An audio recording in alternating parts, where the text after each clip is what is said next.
네, 오늘부터 시작하는 사경의 큰 주제는 하나님의 비밀이라는 주제예요. 뭔가 좀 비밀스럽지 않습니까?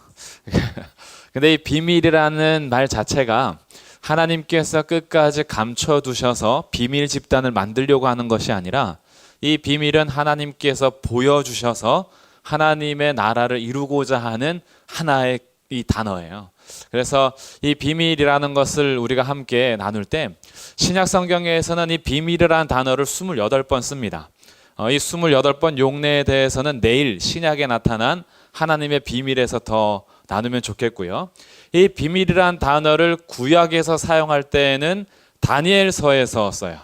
다니엘서에서 이 라즈라는 단어, 이게 은밀한 것이다라는 건데, 이 은밀한 것, 이게 비밀이라는 단어예요. 근데 이것이 다니엘서에서 제가 나눠드린 강의와 맨 위에 있어요.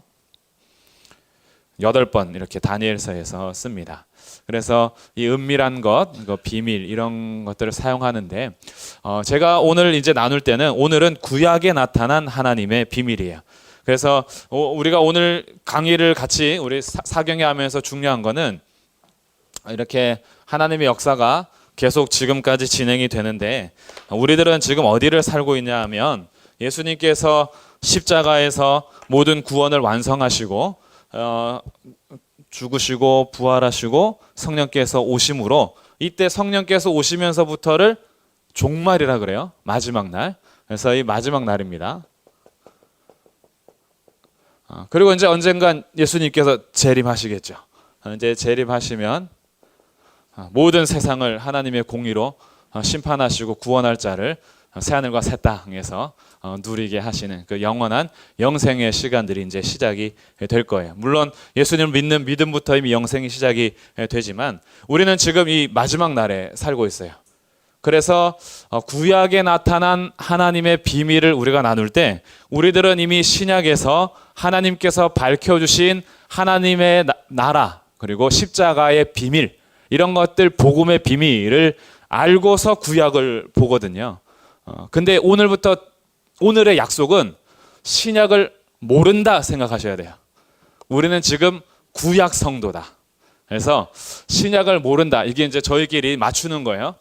제가 물어볼 때 갑자기 이게 뭘까요? 하면 예수님 이렇게 나오면 안 돼요. 우리는 지금 예수님을 모른다라고 이제 가정하면서 구약을 봐야 돼요. 왜 이게 중요하냐 하면 하나님께서 이미 알려주신 너무나 분명한 계시의 시대에 살다 보니까 구약에서 나타난 깊이를 알기도 전에 그냥 예수님 이렇게 해버리고 말아요. 그리스도, 메시아, 십자가 이렇게 그냥 해버리니까 구약에서 이 깊이가 굉장히 풍성하거든요. 근데 이 풍성한 것을 가려고 하지 않아요. 왜냐하면 이미 우린 답을 알고 있거든요. 그거 예수님이잖아. 그거 십자가 얘기하는 거잖아. 이렇게 해서 물론 이것을 뭐 깊이 알아야지만 구원받는 건 아니니까 이 비밀 자체를 알려주신 것이 너무 감사한데 이런 사경회를 통해서는 이 깊이의 풍성함을 알게 되면요. 어제 알았던 십자가 복음임에도 불구하고 이 사경회가 끝난 다음에 십자가 복음의 깊이는 달라질 수 있어요. 그리고 오늘 우리가 얘기하는 교회라는 것하고요. 사경회가 끝난 다음에 교회가 무엇인지는 깊이와 풍성함이 달라질 수 있어요. 저는 이번 사경회에 기대하는 게 그거예요. 제가 이번 사경회 때 참 감사한 게 뭐냐면 기도하시는 분들이 있는 게 제가 느껴져요. 그러니까 느껴진다는 게 막 갑자기 막 이렇게 제가 충만해서 막 느껴지는 게 아니라 제가 사경회 준비하면서 성경을 이렇게 분명하게 알게 되는 게 감사해요. 우선 제가 너무 감사해요. 갖고 이거 재밌어요. 물론 저만 재밌을 수도 있어요. 근데 이 비밀을 계속 공부하면서 성경을 알다 보니까 그동안 우리가 구약을 4년 동안 나눴잖아요. 그래서 어렵진 않을 거예요. 이게 연결이 되는데 제가 준비하면서 무슨 느낌을 받았냐면 우리 교회 성도님들 누군가는 사경을 위해서 기도하고 있다. 이게 너무 저한테는 감사한 시간이었어요. 그래서 오늘은 이제 우리가 정리를 할 때 나는 신약 성도가 아니다. 지금 오늘만큼은 나는 구약 성도다. 그래서 우리가 구약의 입장에서 보는 거예요. 이게 우리한테 필요합니다. 이런 생각 해보지 않으셨어요? 바리새인들이 성경을 모르고 있었나요? 아니죠. 우리보다 훨씬 잘 알잖아요. 율법 교사들, 서기관들 우리보다 성경을 훨씬 잘 알잖아요. 그들이 공부를 안 한 게 아니에요. 정말 공부를 많이 했어요. 근데 왜 그들은 예수님을 못 알아봤을까요? 아니, 우리가 이렇게 보면 우리 이거 다 몰라도 구약에서 이렇게 몇 가지만 봐도 이거 예수님인데, 왜 우리보다 성경을 달달달 외우고 그렇게 깊이 공부하는 율법 교사들, 바리새인들은 왜 메시아가 계속 자기를 예수님이 선언함에도 불구하고 그것을 못 알아봤을까? 이게 우리가 구약 성도가 되면 이해가 돼요. 그리고 우리가 이 구약의 성도로서 오늘 하루만이라도 살아봐야 내일 신약에 나타난 하나님의 비밀을 알게 될 때, 이런 비밀을 우리에게 이렇게 공짜로 주셨단 말인가? 이 감격은요, 또 달라져요. 그러니까 이 깊이와 풍성함이 너무 좋은 거죠.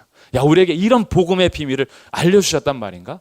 우리는 구약을 잘 알지도 못하는데, 우리는 이거 공부도 많이 안 했는데, 근데 이것을 우리에게 이렇게 공짜로 믿게 하시고 알게 하시고 주셨단 말인가? 이런 생각들을 할 수 있게 돼요. 그래서 오늘은 이제 이게 누구예요? 이러면 잘 모르겠는데, 이게 뭐죠? 잘 모르겠는데 이게 뭐지? 이제 약간 이런 마음으로 오늘 구약을 이제 살펴보는 거예요. 그러면 먼저 다니엘 2장부터 출발을 해보도록 하겠습니다. 다니엘 2장. 제가 오늘 성경을 많이 볼 거기 때문에 찾을 시간을 줄이기 위해서 프린트 옆에 오른쪽에다가 성경 구절을 많이 적어놨는데, 다니엘은 중심 본문이기 때문에 이건 함께 성경을 펴고 이제 나누도록 할 거예요. 자, 다니엘 2장입니다.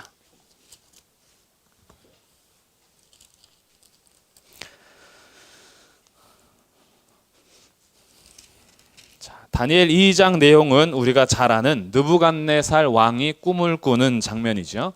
느부갓네살 왕이 지금 바벨론 왕입니다. 바벨론 왕으로서 꿈을 꾸었는데 이 꿈이 무슨 뜻인지 몰라서 너무 지금 힘들었어요. 자, 2장 1절 말씀을 우리 다니엘 2장 1절 같이 읽어보겠습니다. 시작. 느부갓네살이 다스린 지 2년이 되는 해에 느부갓네살이 꿈을 꾸고 그로 말미암아 마음이 번민하여 잠을 이루지 못한지라. 느부갓네살이 바벨론을 다스린 지 2년 됐을 때에 꿈을 꾸고 이 꿈에 대해서 번민이 너무 깊어 밤잠을 설치고 지금 답답한 거죠. 너무 걱정이 심한 거죠.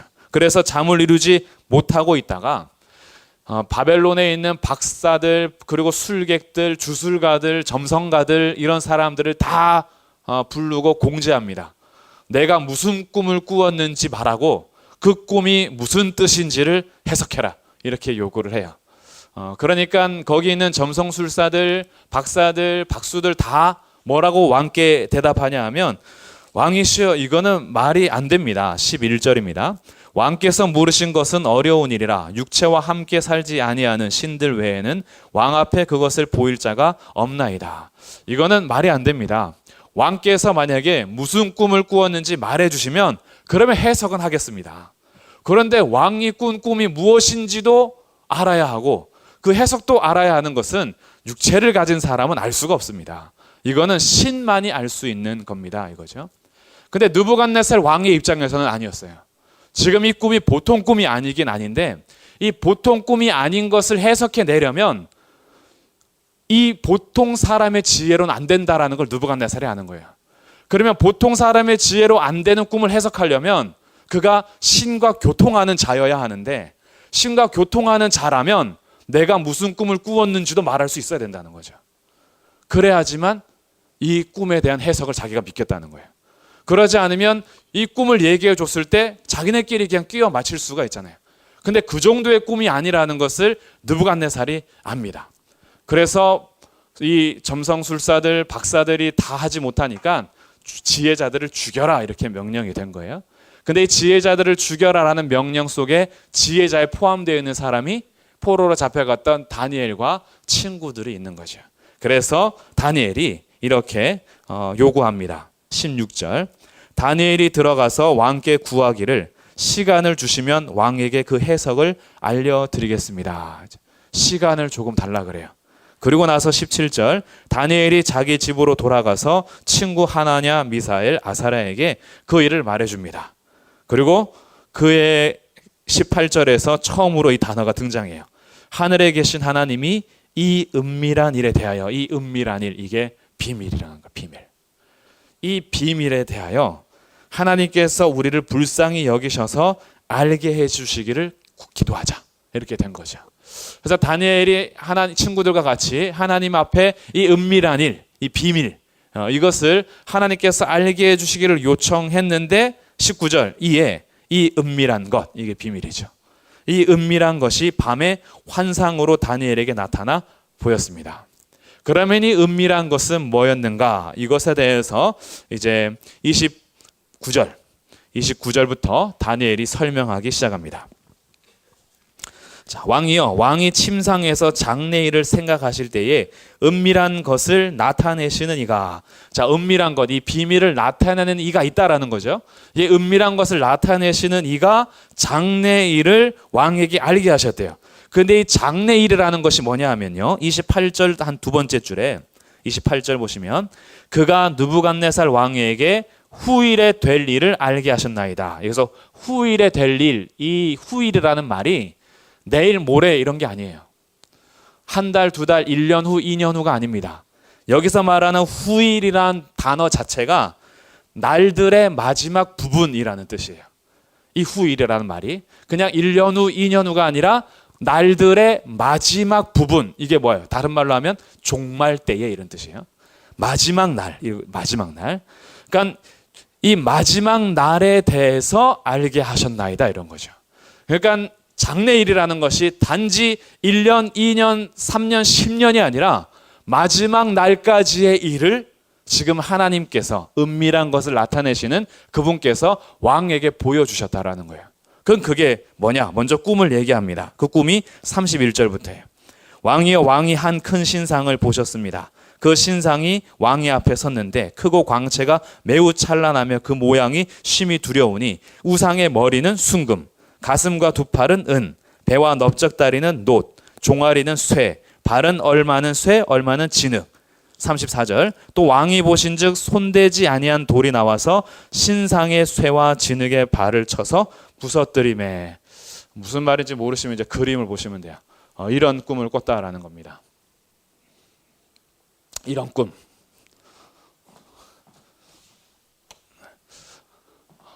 머리 한 신상이 서 있는데 머리는 금, 가슴과 두 팔은 은, 그리고 배와 넓적다리까지가 놋, 그리고 종아리 부분이 쇠, 그리고 마지막 발 부분이 쇠하고 진흙하고 섞인 신상이 서 있다라는 거예요. 그런데 얼마 지나지 않아서 34절에 손대지 아니한 돌이 어디서부터 날아오는 거죠. 날아와서 신상을 쳐서 무너뜨리는 이 꿈을 왕이 꾼 겁니다. 그러면 이 꿈이 도대체 무슨 뜻이냐? 꿈에 대해서는 이제 말해줬어요. 그리고 이 꿈에 대해서 해석을 합니다. 그 해석이 38절부터예요. 37절, 38절인데, 자 36절에 그가 이렇게 얘기하죠. 그 꿈이 이러한즉 내가 이제 그 해석을 왕 앞에 아뢰리이다 그래요. 지금 계속해서 반복되는 말들이 있어요. 이 은밀한 것, 은밀한 것은 나타내시는 이가 있다라는 거예요. 은밀한 것을 보여주시는 이가 있다라는 것이고, 그렇기 때문에 다니엘과 친구들도 이 은밀한 것을 우리를 불쌍히 여겨서 보여주기를 하나님께 기도했어요. 하늘의 하나님께 기도를 한 거예요. 그래서 이 은밀한 것은 누군가가 계시해 줘야 되는 거예요. 보여주셔야 되는 거예요. 그리고 이 계시된 이 은밀한 것은 누군가가 해석을 해야 되는 겁니다. 그래서 지금 다니엘은 계속해서 은밀한 것을 나타내시는 이가 은밀한 것을 보여주셨고, 은밀한 것에 대해서 해석을 말씀드리겠습니다. 이것을 반복적으로 지금 얘기하고 있어요. 그리고 이제 해석을 합니다. 그 해석을 강의안이 이제 빈칸 채우시면 돼요. 자, 38절 끝에 왕은 곧 그 금머리입니다. 금머리는 누구예요? 왕, 누구? 느부갓네살 왕이에요. 금머리는 지금 꿈을 꾸고 있는 저 느부갓네살 왕을 말하는 겁니다. 그럼 느부갓네살 왕은 어떤 나라를 대표하는 거냐 하면 바벨론이라는 나라를 대표하는 거예요. 그 금머리는 왕이십니다. 그러면 39절 왕을 뒤이어 왕보다 못한 다른 나라가 일어날 것이요. 은이죠. 은. 금보다 은이 약하죠. 그래서 금머리 다음에는 은 나라가 생긴다. 은. 그 둘째 나라입니다. 이 나라가 뭔지 아직 몰라요. 우리는 지금 구약 백성이에요. 갑자기 여기서 저 나라는 페르시아 이렇게 나오면 안 돼요. 이건 나중에 우리들이 확인하는 거예요. 지금은 뭔 말인지 몰라요. 그러나 성경 그대로 둘째 나라가 생긴다는 거죠. 그리고 39절 두 번째 줄에 셋째로 또 놋 같은 나라가 일어난대요. 그러니까 세 번째 저 놋은 또 다른 세 번째 나라라는 것이고요. 40절 넷째 나라는 강하기가 어떻대요? 쇠 같아요. 그러니까 이 쇠로 만든 종아리는 네 번째 나라라는 겁니다. 그럼 이제 빈칸 채워가고 계세요? 빈칸의 제일 위에는 왕, 느부갓네살 왕이에요. 그러면은 은은 그 다음 나라. 그리고 세 번째 놋은 셋째 나라. 그리고 쇠는 네 번째 나라. 이렇게 채우시는 거예요. 그러면 쇠하고 진흙하고 섞인 발은 뭐냐라고 보니까 41절 왕께서 그 발과 발가락이 얼마는 토기장이의 진흙이 얼마는 쇠인 것을 보셨은즉 그 나라가 나누일 것이요. 넷째 나라가 분열되는구나. 그러니까 쇠와 진흙은 분열되는 나라 이렇게 아시면 되겠죠. 그러면 저기서 날아오는 손대지 아니한 돌이 도대체 뭐냐라고 했는데 이거는 한번 읽어보면 좋을 것 같아요. 자, 44절을 함께 읽어보겠습니다. 시작. 이 여러 왕들의 시대에 하늘의 하나님이 한 나라를 세우시리니 이것은 영원히 망하지도 아니할 것이요 그 국권이 다른 백성에게로 돌아가지도 아니할 것이요 도리어 이 모든 나라를 쳐서 멸망시키고 영원히 설 것이라. 이 돌은 뭐예요? 하나님께서 세우시는 나라. 자, 마지막 돌은 하나님께서 세우시는 나라. 자, 그러면 꿈을 보니까 돌이 지금 이 신상을 어떻게 했어요? 쳐서 박살을 냈죠. 그러면 하나님께서 세우시는 나라가 어떻게 하겠다라는 거예요?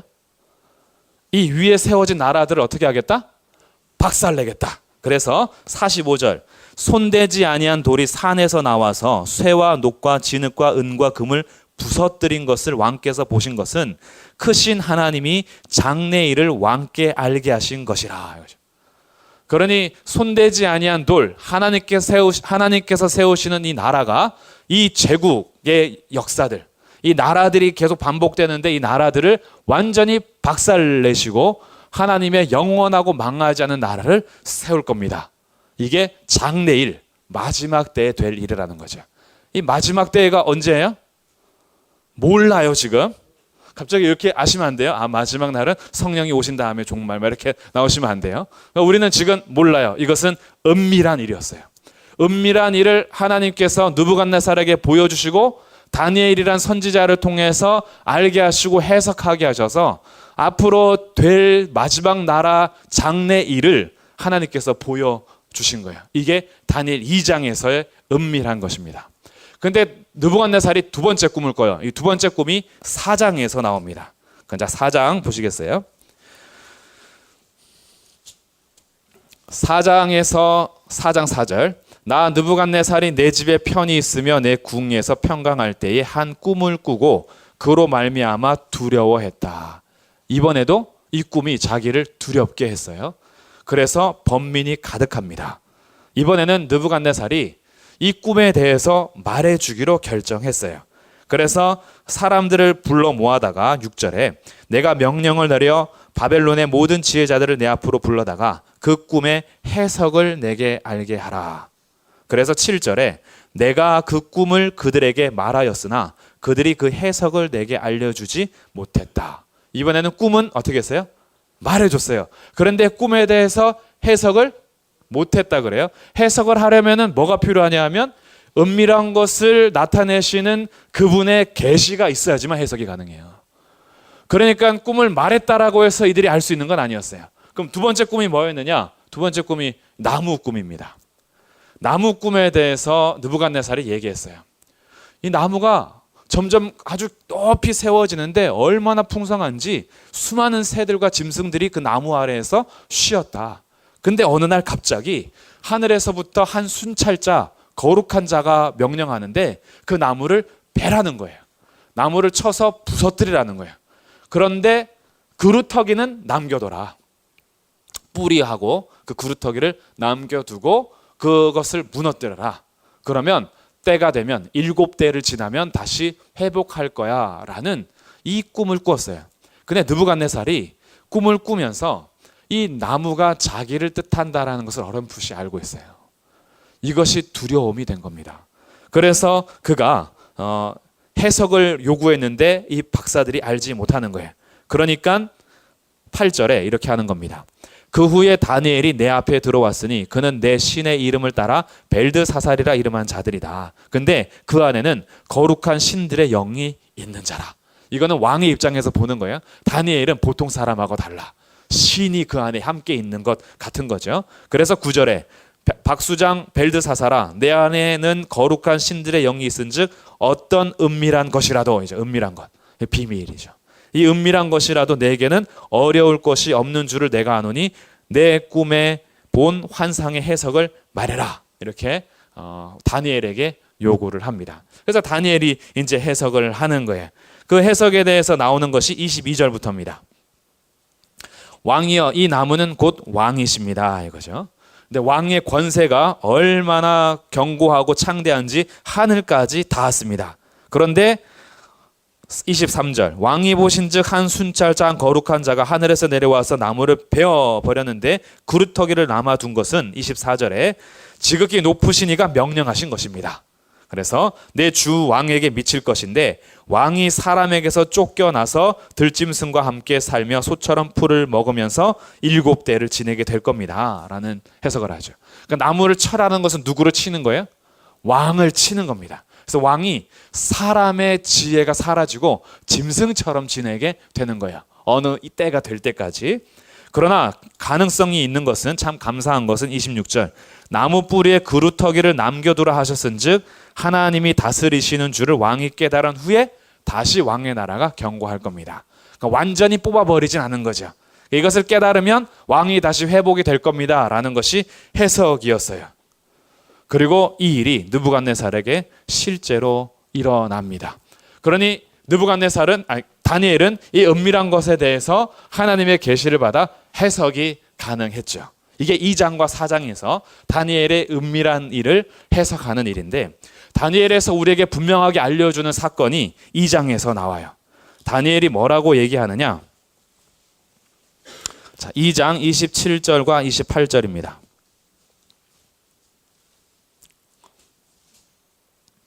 2장 27절 다니엘이 왕 앞에 대답하여 이르되 왕이 물으신 바 은밀한 것은, 이 비밀은 지혜자나 술객이나 박수나 점쟁이가 능히 왕께 보일 수 없으되 28절 읽어봅니다. 시작. 오직 은밀한 것을 나타내실 이는 하늘에 계신 하나님이시라. 아멘. 은밀한 것을 나타내시는 이가 누구예요? 하늘에 계신 하나님이시다. 하나님만이 이것을 나타내 보이실 수 있는 거죠. 그러니까 하나님이 은밀한 것을 주도하시는 주관자가 되시고요. 이 하나님께서 보여주시는 것 안에서만 해석이 가능해지는 거예요. 그러니 사람의 지혜나 사람의 방법으로 하나님의 은밀한 일을 깨달아 알 자는 없는 겁니다. 하나님께서 보여주시고 가르쳐 주셔야지만 알 수 있는 것이 하나님의 비밀이에요. 그러니까 이 하나님의 비밀은 하나님께서 택한 자들에게 열어주시는 거죠. 그러니까 이 다니엘이 친구들하고 기도한 거예요. 하나님께서 불쌍히 여기셔서 이 은밀한 것을 보여주시기를 간구한 겁니다. 그리고 하나님께서 불쌍히 여기셔서 보여주게 한 거죠. 그래서 그가 30절에 이렇게 대답합니다. 내게 이 은밀한 것을 나타내심은 내 지혜가 모든 사람보다 낫기 때문이 아니라 오직 그 해석을 왕에게 알려서 왕의 마음으로 생각하던 것을 왕에게 알려주려 하심이니이다. 누가요? 하나님이 알려주려고 한 거지, 제가 다른 사람보다 지혜가 더 많아서 이것을 깨닫는 건 아니에요. 이렇게 정확하게 말해주는 거죠. 그렇기 때문에 이 은밀한 것에 대해서 해석을 했을 때 누가 영광과 찬송을 받아야 될까요? 이것이 그대로 드러나요. 2장 47절에. 자, 2장 47절 읽어보겠습니다. 시작.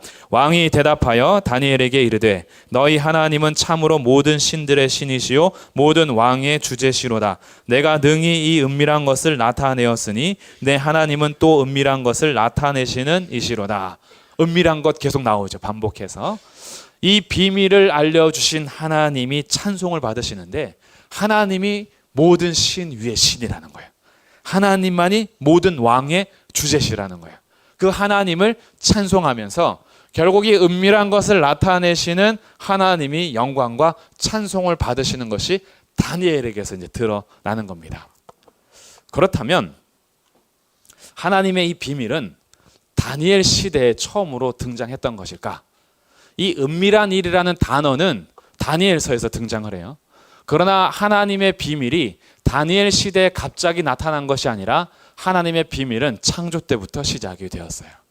이제 오늘은 이 창조 때부터 포로로 잡혀가고 귀환할 때까지 하나님이 어떻게 그 일들을 중간중간에 드러내셨는가 이것을 살펴보는 시간이에요.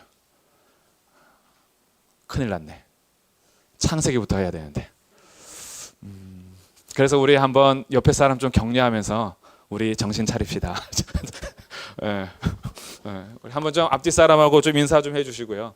그리고 저만 더운가요? 좀 더운 것 같은데, 그렇죠? 조금 히터도 꺼주시면 좋을 것 같아요.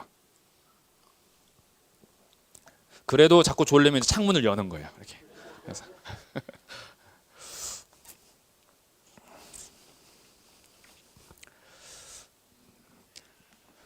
다니엘서에서는 이 은밀한 것에 대해서 분명한 단어가 나오고 이 은밀한 것을 계시하시는 분이 하나님이시며 그 계시하시는 범위 안에서만 해석이 가능하다라는 것을 우리에게 분명히 보여줬으니 그럼 하나님께서 언제부터 자기를 계시하셨는가? 이거를 찾는 게 창조 때부터라는 거죠.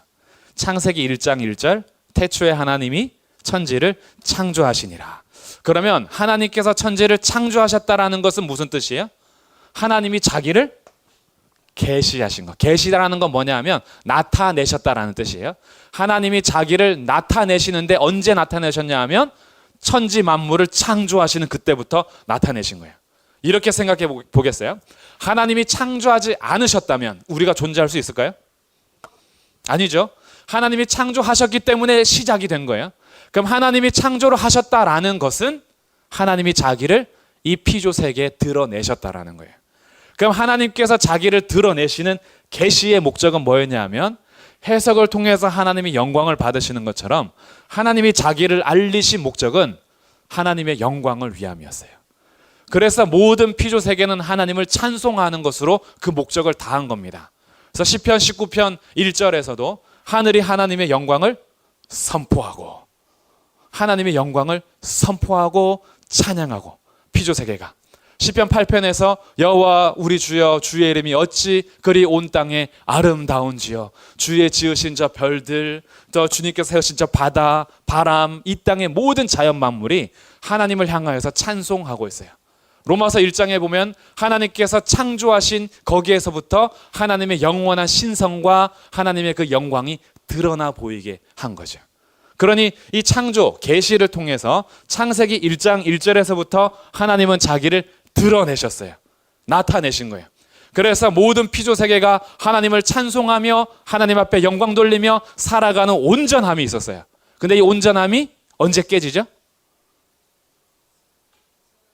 그렇죠. 선악을 알게 하는 나무 실과에서 여자가 먼저 불순종하여서 먹고 함께 있던 남편에게 주어 남편이 먹고 그때부터 하나님을 반역하여서 주의 영광을 위한 창조물이 아니라 하나님을 반역하는 스스로 하나님이 되고자 하는 그 시작이 창세기 3장에서 드러나죠. 그리고 창세기 3장에서 인간이 범죄하여서 심판의 대상이 되었을 때에 하나님께서 창세기 3장 15절에 이렇게 약속하시죠. 자, 프린트물 보시면서 읽어보겠습니다. 시작. 내가 너로 여자와 원수가 되게 하고 내 후손도 여자의 후손과 원수가 되게 하리니 여자의 후손은 내 머리를 상하게 할 것이요 너는 그의 발꿈치를 상하게 할 것이니라 하시고. 자, 여자의 후손을 약속하셨어요. 이게 누구예요? 모르죠. 누구예요 이게 도대체? 인간이 범죄하여서 심판의 대상자가 되어야 하는데 하나님께서 갑자기 뱀에게 하는 말이에요. 이게 뱀 너는 종신토록 저주를 받아 배로 기어 다닐 거야. 그리고 15절에서 내가 너로 뱀한테 하는 말이에요. 너로 여자와 원수가 되게 하고 뱀 너의 후손도 여자의 후손과 원수가 되게 할 건데 여자의 후손 그는 너의 머리를 상하게 할 거야. 그러니까 약속하신 여자의 후손은 뱀을 어떻게 한다라는 거예요? 머리를 상하게 한다. 머리를 상하게 한다라는 것은 무슨 의미일까요? 완전히 그렇죠. 박살내는 거예요. 그러니 이건 승리죠. 여자의 후손이 오시면 사탄은 어떻게 되는 거예요? 박살나는 거예요. 뱀의 머리는 완전히 짓밟히는 거예요.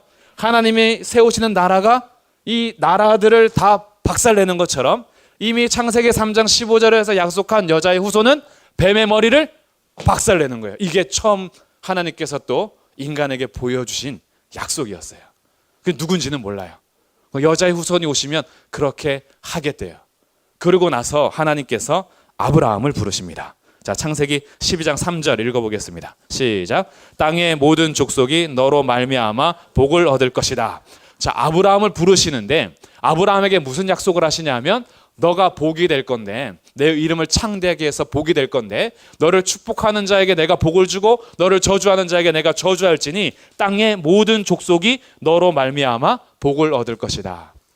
자, 땅의 모든 족속이라는 것은 유대인을 말하는가요? 아브라함의 자손들을 얘기해요? 땅의 모든 족속은 누구예요? 흩어져 있는 수많은 이방인 포함하는 거. 이 땅에는 모든 만민이 누구 때문에 복을 받는데요? 아브라함 때문에 복을 받는데요. 그런데 22장 18절에 가서 또 뭐라고 약속하시느냐? 자, 읽어보겠습니다. 시작. 또 내 씨로 말미암아 천하 만민이 복을 받으리니. 내 씨는 누구예요? 아브라함의 씨는 이삭. 그렇죠? 이삭을 통해서 하나님께서 천하 만민이 복을 받겠다라고 하셨어요. 그럼 아브라함 통해서 천하 만민이 복을 받겠다 하신 주님께서 너의 씨로 말미암아 22장이면은 이미 이삭이 태어났을 때죠. 100살에 태어나서 22장에서는 내가 명하는 산에 가서 그를 번제로 바쳐라. 이 명령이에요.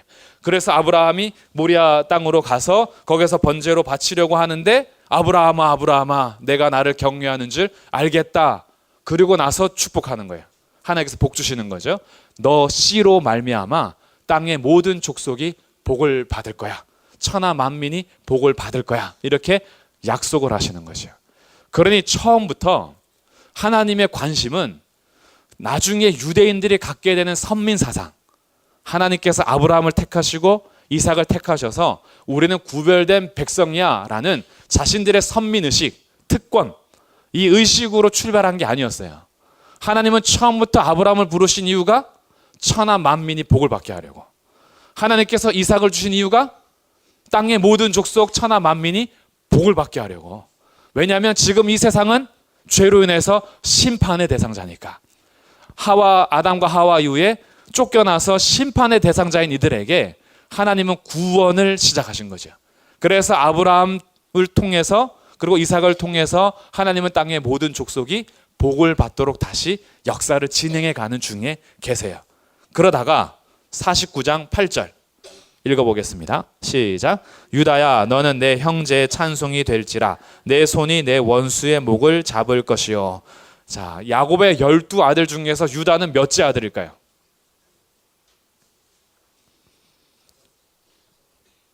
르시레유. 몇째예요? 넷째. 그렇죠. 르시레유. 르시레유 다나가 아이스욥의 12명이잖아요.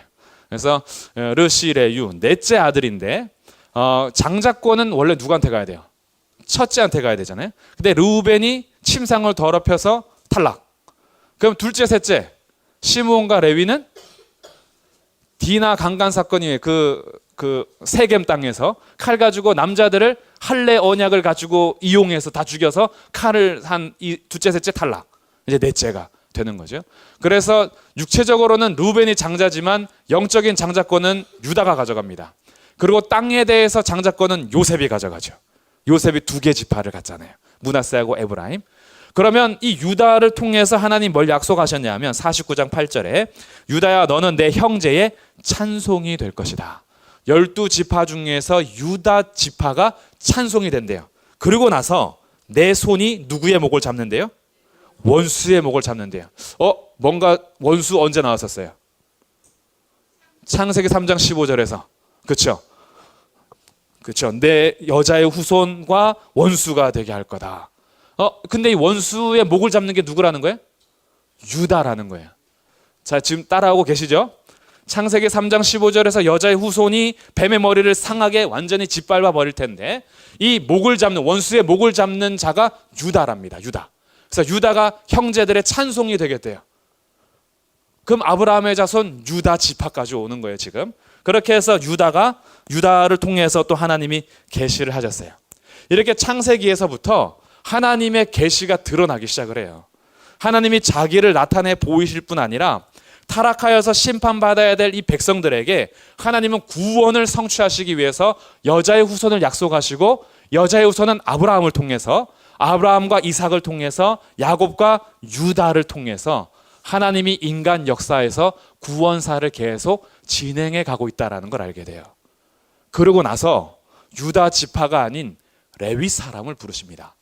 출애굽기에서 레위 지파로 부름받는 사람이 그 유명한 모세죠. 모세는 유다 지파 사람 아니잖아요.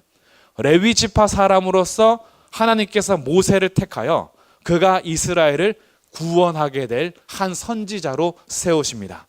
그러고 나서 이 모세가 출애굽하여서 신의 광야로 가게 되는데 이 신의 광야에서 출애굽기 25장 8절 9절 읽어보겠습니다. 시작. 내가 그들 중에 거할 성소를 그들이 나를 위하여 짓되 물은 내가 내게 보이는 모양대로 장막을 짓고 기구들도 그 모양을 따라 지을지니라. 신의 산에서 하나님은 성막 명령을 하세요. 그 레위 지파를 통해서 하나님께서 성막 건축을 명령하시는데 그런데 여기에 핵심은 뭐냐 하면 하나님께서 이 백성 중에 거하는 것이 목적이에요. 성소를 통해서 내가 너희 가운데 거하겠다. 그래서 성소가 필요한 거예요. 하나님의 임재를 지금 약속하시는 겁니다. 내가 너희하고 함께 할 거야 이거죠. 하나님의 구원을 이루어가는 데 있어서 하나님이 성막 가운데 임재하시겠대요. 그래서 성막을 지을 때 중요한 것이 있습니다. 그게 25장 읽었던 세 번째 줄에 성막을 너 마음대로 지으라 그랬어요. 어떻게 지으라 그래요? 내가 내게 보이는 모양대로 지으래요. 기구들도 그 모양을 따라 지으래요. 그럼 하나님께서 모세에게 성막에 대해서 보여주셨다 안 보여주셨다?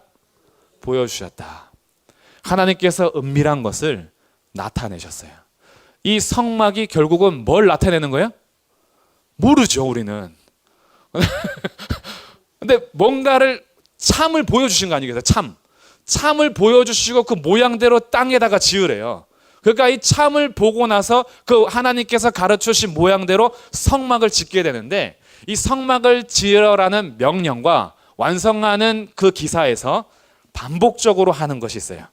자, 25장 이제 왼쪽에 강의한 왼쪽에 성막 명령은 25장부터 31장이에요. 근데 여기에 7번 반복하는 말이 있어요. 그게 무슨 말이죠? 여호와께서 모세에게 말씀하여 이르시되. 자, 여호와께서 모세에게 말씀하여 이르시되 라고 하면서 성막이 지어졌다. 이거 창세기에서 뭔가 좀 비슷하죠. 창조하실 때 하나님은 어떻게 창조하셨어요? 하나님이 말씀하시되 하나님이 이르시되 이렇게 해서 창조가 됐잖아요. 근데 성막이 창조될 때에도 하나님께서 모세에게 말씀하여 이르시되 이거를 7번 씁니다. 25장부터 31장까지 명령할 때. 그리고요 신기하게 7번째 여호와께서 모세에게 말씀하여 이르시되 다음에는 뭐가 기록될까요? 하나님께서 7째 날 뭐 하셨어요? 안식하셨어요. 창조할 때 7번째 날 안식하셨잖아요. 그럼 이거는 이제 확인하면 재밌겠죠. 출애굽기 25장 12절을 한번 보겠습니다. 자, 출애굽기 25장 12절. 이게 명령하실 때 마지막 7번째 명령이에요. 여호와께서 모세에게 말씀하여 이르시되 7번째인데 그 7번째 명령에는 뭐가 따라오느냐? 자, 31장 출애굽기 31장 12절.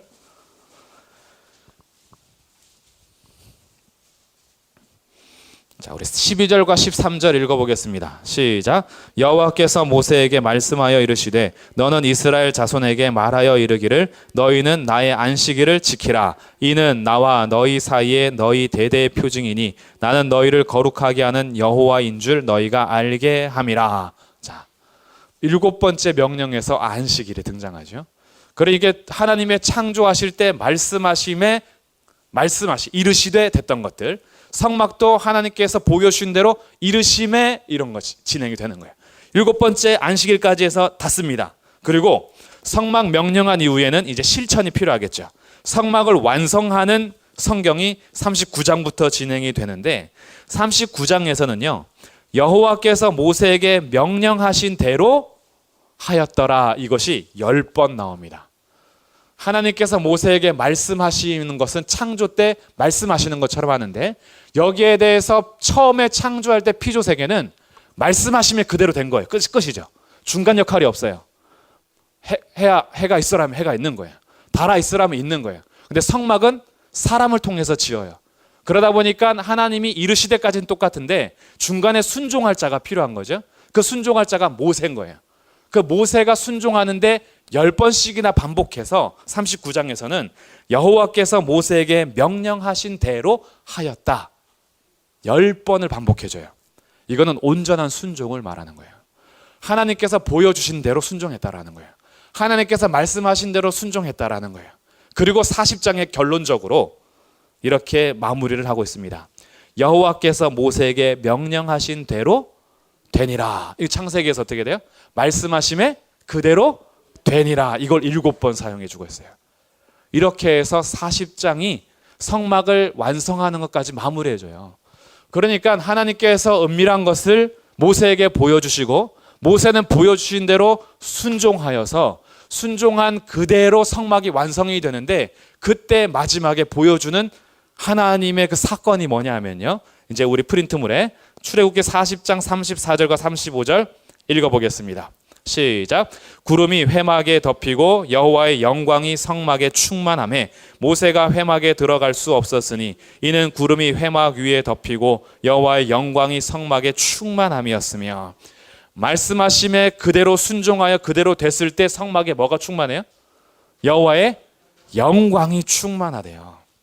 하나님께서 창조하셨을 때에 자기의 영광을 드러낸 것처럼 성막을 지으시고 거기 거하기 위해서 성막을 명령하시는데 그 명령대로 순종하자 그 성막에 하나님의 영광이 충만한 거죠.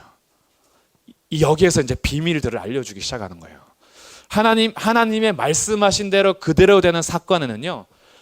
계시를 해석하여서 하나님이 찬송과 영광을 받으시는 것처럼 창조 때부터 하나님이 행하신 일들은 하나님께서 영광이 충만하게 임재하시고 그 영광과 찬송을 받으시는 자리가 돼요. 오늘 우리도 마찬가지인 거예요. 구약의 백성들이 하나님께서 말씀하신 대로 그대로 순종할 때 거기에 하나님의 영광이 충만하게 되어 있어요. 하나님의 말씀과 상관없이 내가 나의 영광을 위해서 살아갈 때에는 하늘로부터 내려오는 영광이 없어요. 그런데 우리가 이 땅에서 하나님 말씀하심에 그대로 순종하여 말씀하신 그대로 되니라 여기에 하나님의 영광이 충만한 거예요. 그러니까 성막이요. 단지 그 천 자체가 문제가 아니에요.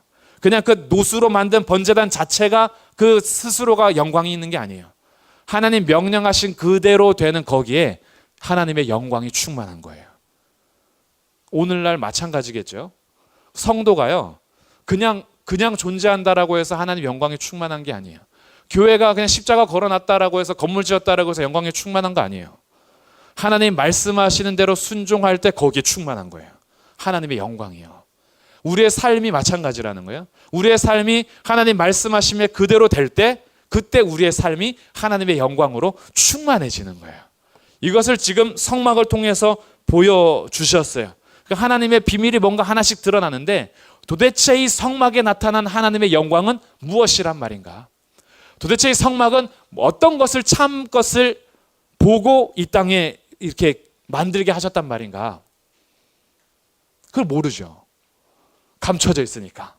계속해서 하나님은 뭔가 말씀하시기 위해서 보여주시고 계속 가르쳐 주시지만 아직까지 구약 백성들에게 정확하게 그게 뭐야 이렇게 안 가르쳐 주세요. 계속 가르쳐 있어요. 다만 여자의 후손이 오셔서 짓밟을 것에 대한 그 승리, 그리고 하나님의 나라가 이 모든 나라들을 박살내는 강하심, 그리고 하나님께서 거하시고 임재하시는 그곳에 하나님의 영광이 충만할 것들에 대한 기대, 이런 것들이 계속 조금씩 이제 생기기 시작을 하죠. 그러다가 이제 뒷장으로 가시면 레위기에서 5제사 7절기 5가지 제사가 있어요.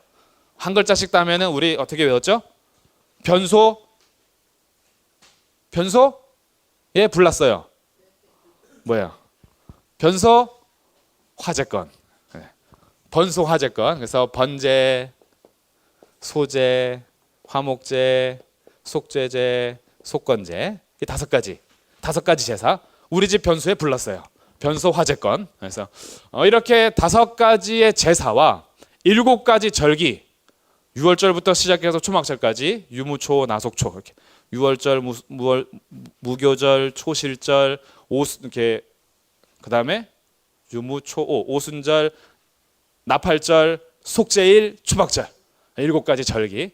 이걸 레위기에서 보여주시면서 하나님께서 레위기 17장 11절에 뭐라고 말씀하시느냐? 자, 읽어보겠습니다. 시작. 육체의 생명은 피에 있음이라 내가 이 피를 너희에게 주어 제단에 뿌려 너희의 생명을 위하여 속죄하게 하였나니 생명이 피에 있으므로 피가 죄를 속하느니라. 자, 이 제사를 통해서 하나님은 무엇이 우리 죄를 속해준대요? 그렇죠. 피가 우리 죄를 속해줄 거야. 육체의 생명은 피에 있으니까.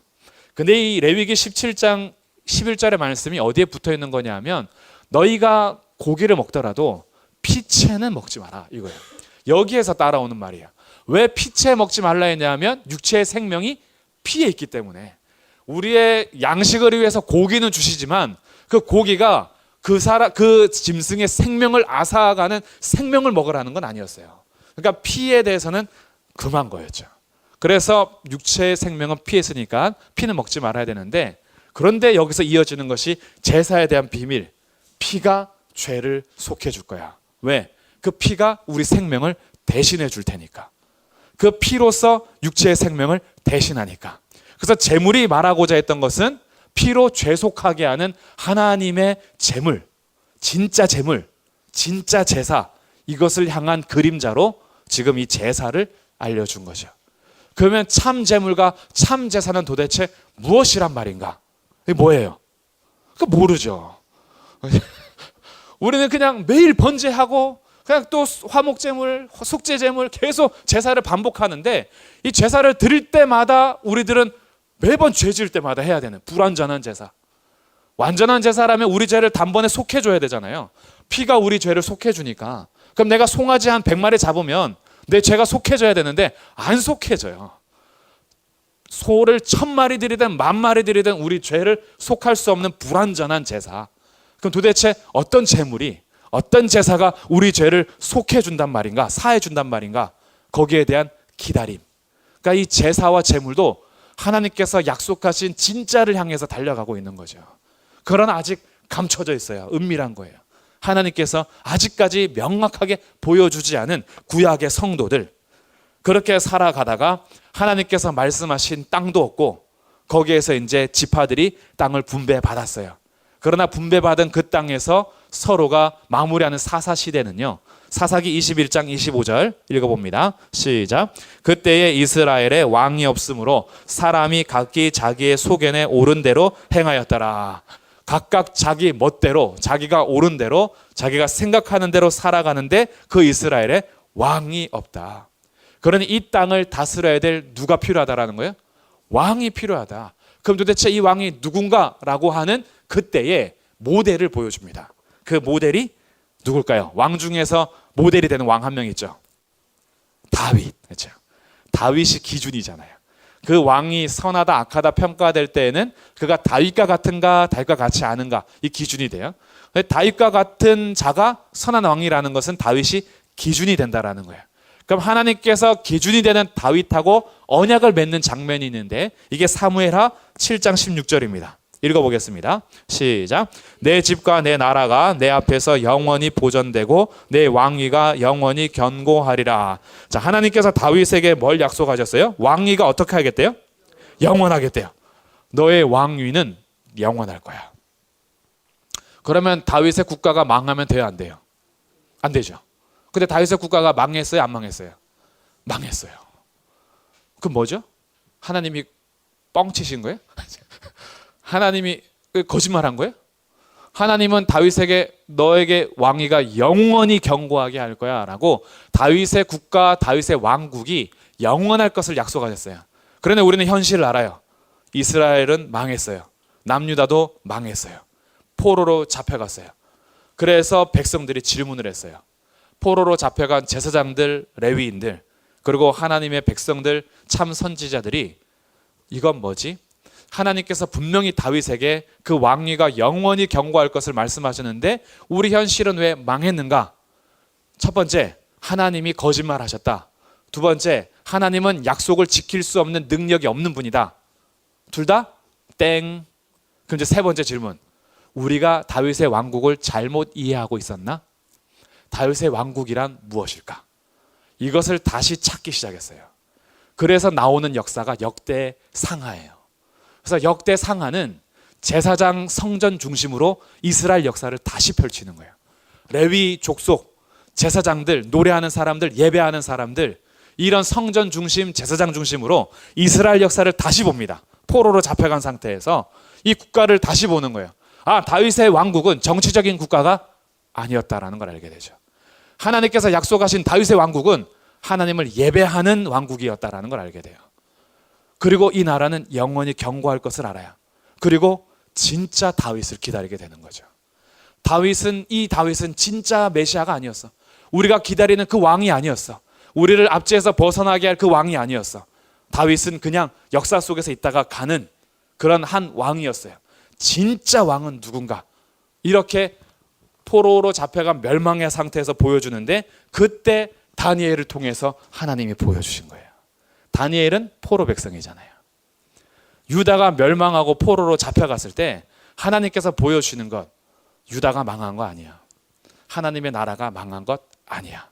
다윗의 왕국이 망한 것 아니야. 왜냐하면 꿈을 통해서 환상을 통해서 보여주는데 이 나라들을 보여줬잖아요. 그리고 다니엘 7장에서 하나님이 다니엘에게는 환상을 보여주십니다. 자, 이제 그럼 다니엘로 다시 왔어요. 자, 다니엘 7장.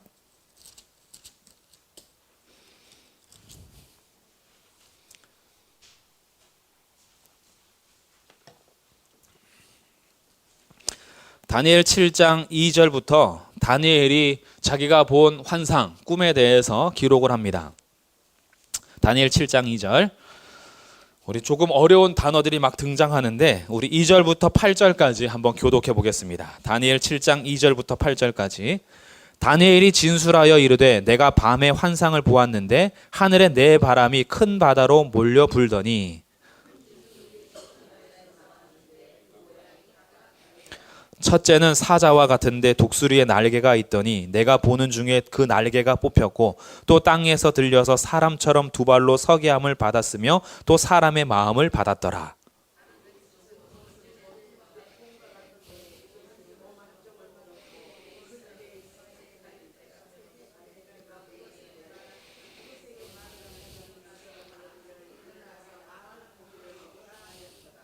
무슨 말인지 한번 생각해 보시면서 읽어야 돼요. 6절. 그 후에 내가 또 본즉 다른 짐승 곧 표범과 같은 것이 있는데 그 등에는 새의 날개 넷이 있고 그 짐승에게 또 머리 넷이 있으며 권세를 받았더라.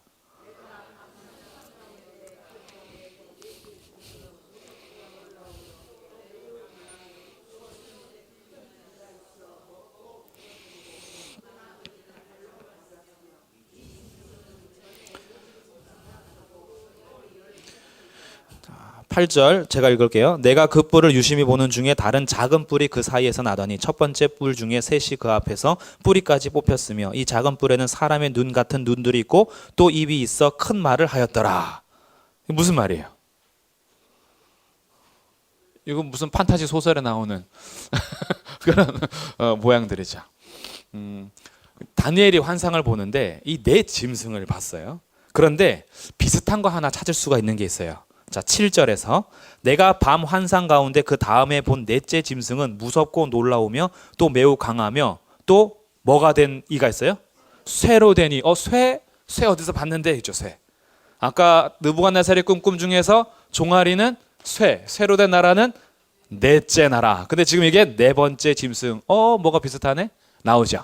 그럼 이 환상에 대해서 그가 근심하며 물어봅니다. 도대체 이게 무슨 뜻이에요? 그래서 해석을 해주는데 그 해석이 17절에 나옵니다. 17절. 그 내 큰 짐승은 뭐래요?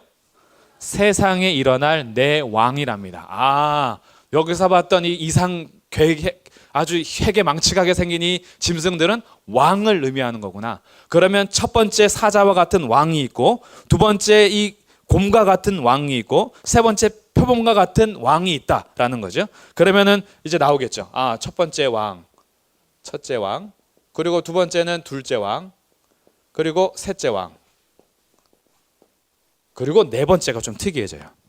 네 번째는요, 다니엘이 아무리 봐도 정말 희한하게 생겼어요.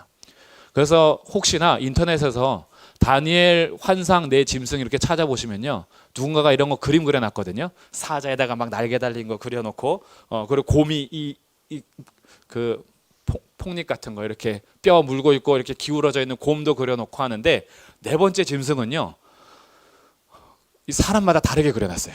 네 번째 짐승은 왜냐면 이렇게 해놨거든요. 7절에 보니까 무섭고 놀라우며 강하고 쇠로 된 이가 있고 먹고 부서뜨리며 발로 밟았다. 그러니까 이 동물에 대해서는 뭐 표범과 같아, 뭐 곰과 같아 이런 게 없어요. 그러니까 대부분 어떻게 그렸냐면 드래곤처럼 그려놨어요.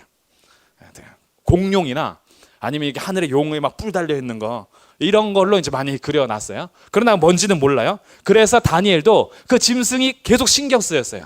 신경 쓰여서 19절. 이에 내가 넷째 짐승에 관하여 확실히 알고자 하였으니 곧 그것은 모든 짐승과 달라서 심히 무섭더라. 이건 보통 짐승이 아닌 거예요. 그랬는데 23절에 모신 자가 이처럼 이르되 넷째 짐승은 곧 땅의 넷째 나라인데, 자, 넷째 나라라 그러죠. 그동안에는 다 왕이라 했다가 마지막에는 넷째 나라라고 해주고요. 그리고 24절에 열뿔은 열왕이다. 열왕은 분열이 된 거죠. 이렇게 보여주고 있어요.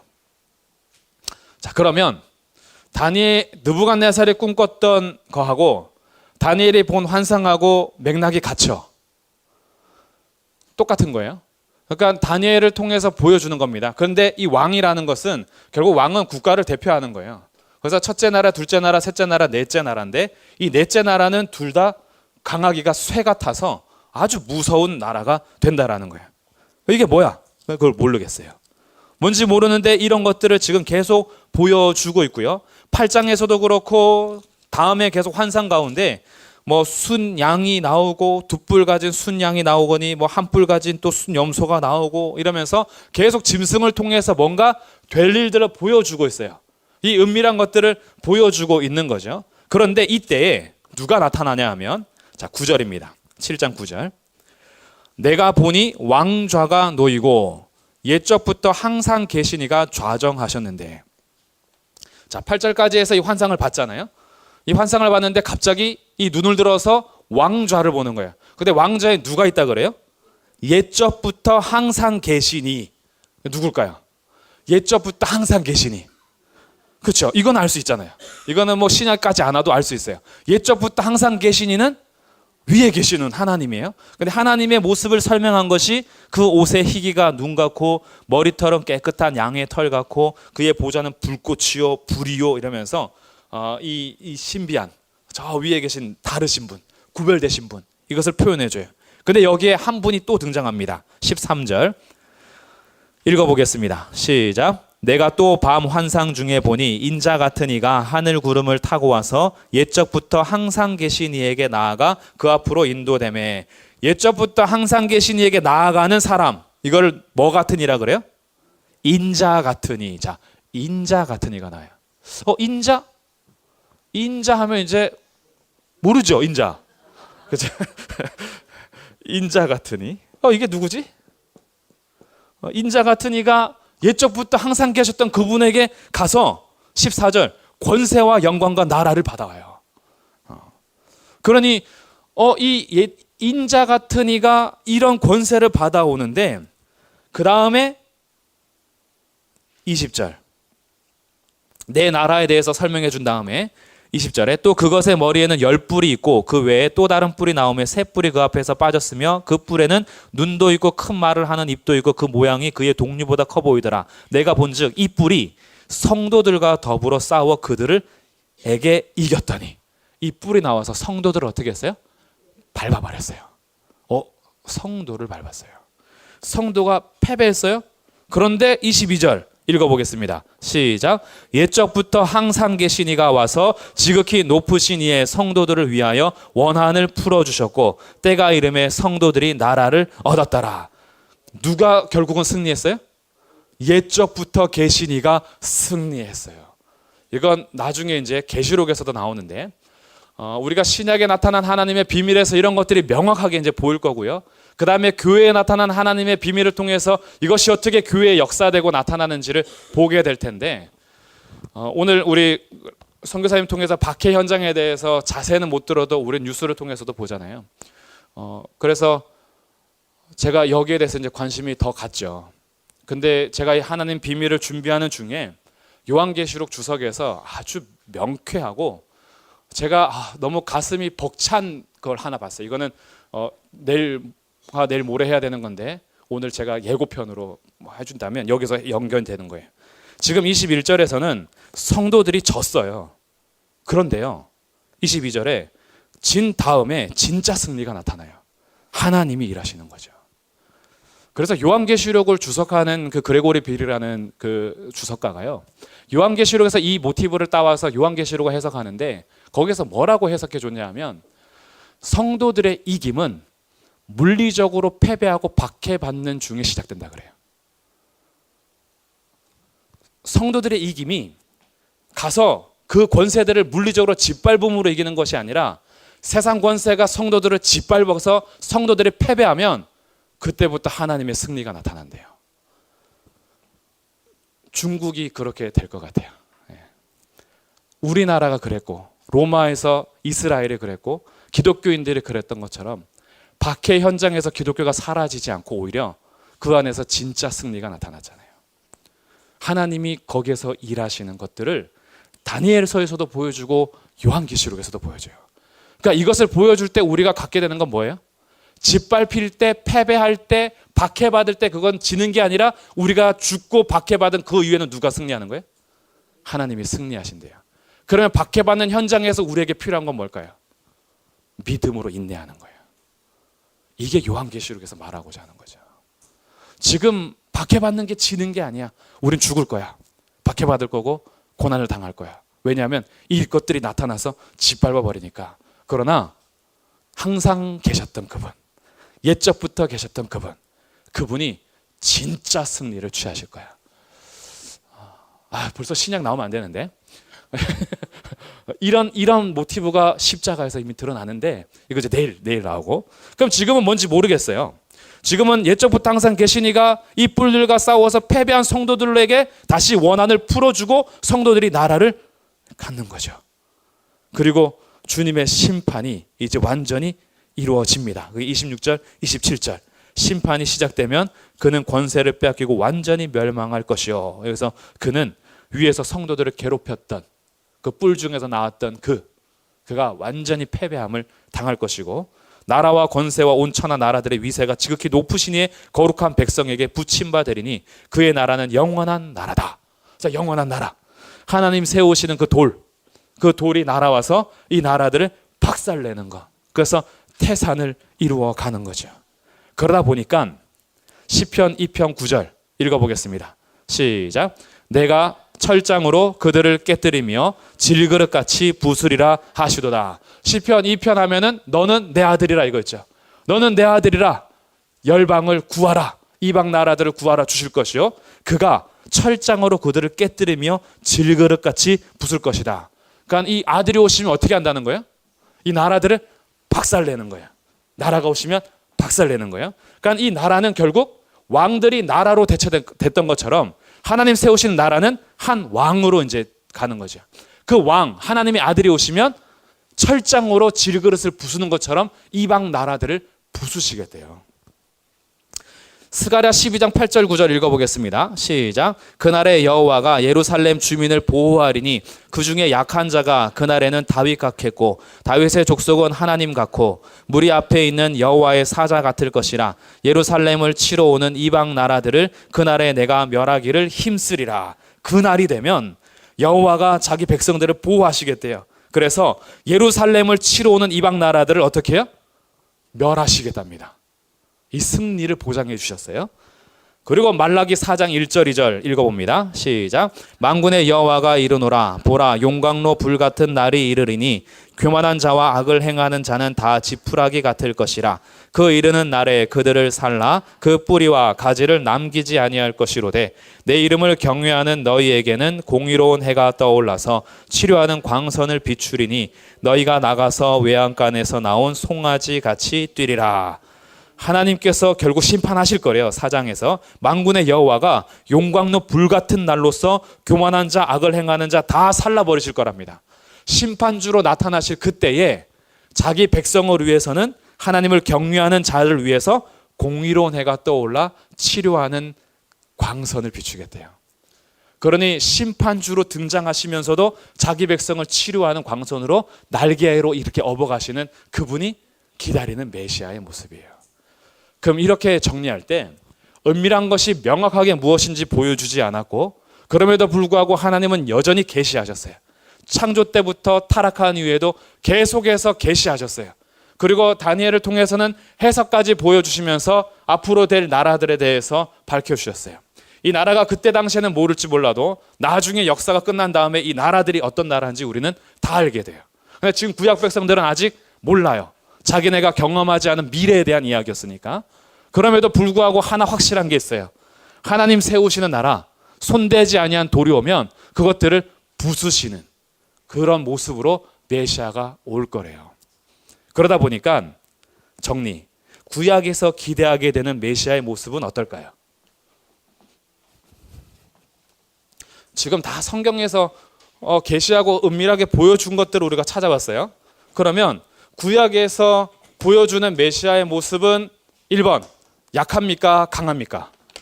강하죠. 첫 번째 강하심이에요. 구약에서 보여주는 메시아의 모습은 강하십니다.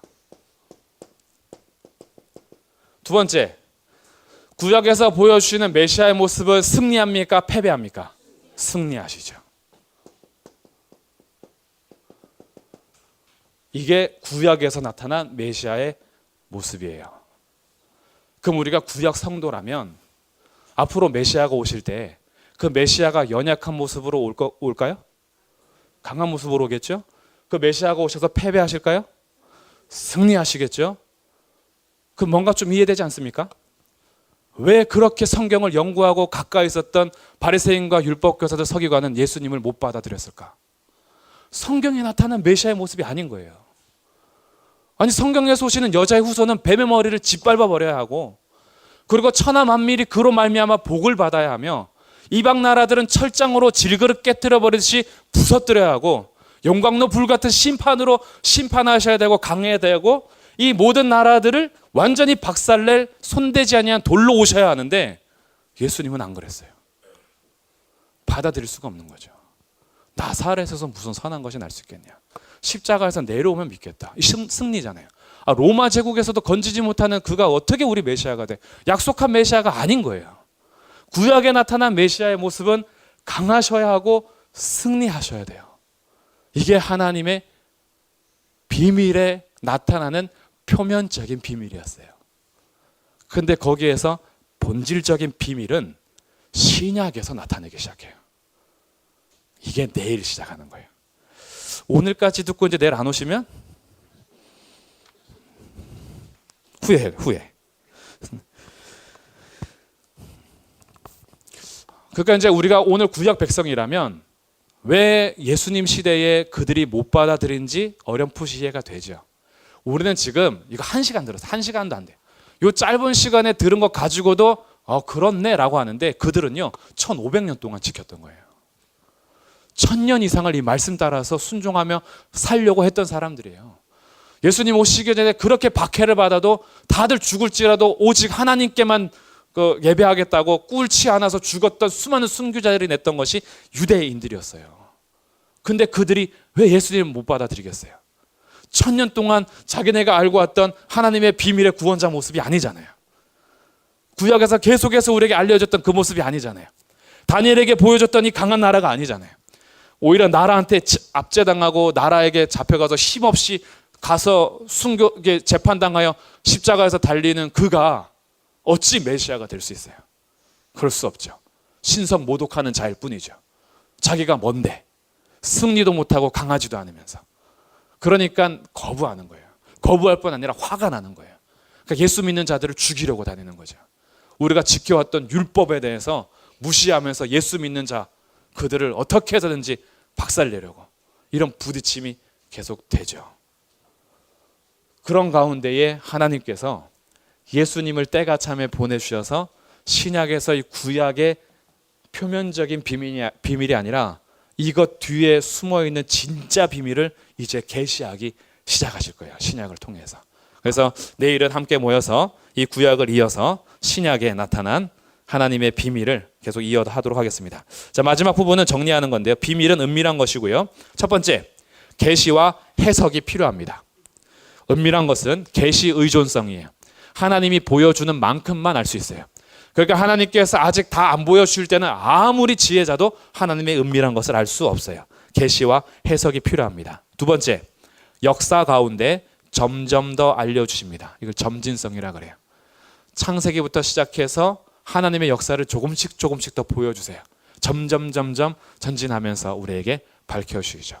내일 되면 계시와 해석이 필요한 계시 의존성과 역사 가운데 점점 알려주신 점진성이 신약에 대해서는 명료하게 드러날 거예요.